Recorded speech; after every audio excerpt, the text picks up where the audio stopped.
Bus కలిసాను ఏమైంది? నేను complaint కూడా చేయను అని చెప్తారు. ఒరే జగనే మేలురా, బస్సులు నిలబెట్టించినాడు. మీ బీజేపీ గవర్నమెంట్ లో బస్సులు తగలబెట్టినారు. అంతకన్నా నీచగా ఉందారా?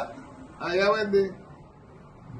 300 పోతేనే ఆ పొద్దు ఏడ్చలే, దీనికి ఎడుతాను నేనా? అదే కొంచెం అనకూడదు. నేను తప్పు, వాళ్ళు చాలా మంచోళ్ళు. దానికన్నా తగ్గు ఏదైనా ఉంటే ఆ మాట వాడతాను. నీకు నాకు తెలియదు తగ్గు మాట. I don't want insult third gender. I give lot of respect to them. కాల్సి ఏం చేసుకున్నావురా? ఏం చేసుకున్నారులే? పీకినారా? జగన్ రెడ్డి మేలు కదా మంచోడు. జగన్ రెడ్డి మేలు కదా మంచోడు. నా బస్సు కారిపోలేదే, బస్సు నిలబెట్టించినట్టు.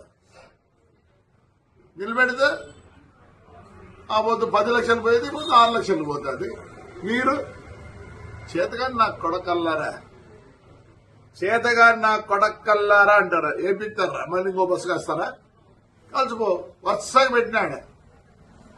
నేనే భయపడతాను అనుకుంటున్నారా? సిగ్గులే నా కొడకల్లారా. ఏం చేస్తారా? బస్సు కాల్చారా? అయిపోయింది. ఏమైంది? వస్తుంది రేలే. అది మా డ్రైవర్కి ఇచ్చిందే. ఎందుకంటే కోర్టులో ఉంది, జనవరికి వస్తే. నేను మామూలుగా పాత బస్సులు 10 లక్షలు అయితే వాళ్ళు 5 లక్షలు ఇస్తా అంటే, ఎందుకంటే ఇన్నేళ్ళు నాకు పని చేసినారండి. ఒక జీవితం నాశనం చేసినారు.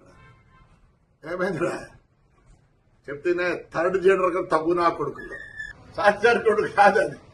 కాలినాక బస్సు అంతా ఆ హీటు పైన పడేది. ఓ షార్ట్ సర్క్యూట్ రాసుకునే రాసుకో.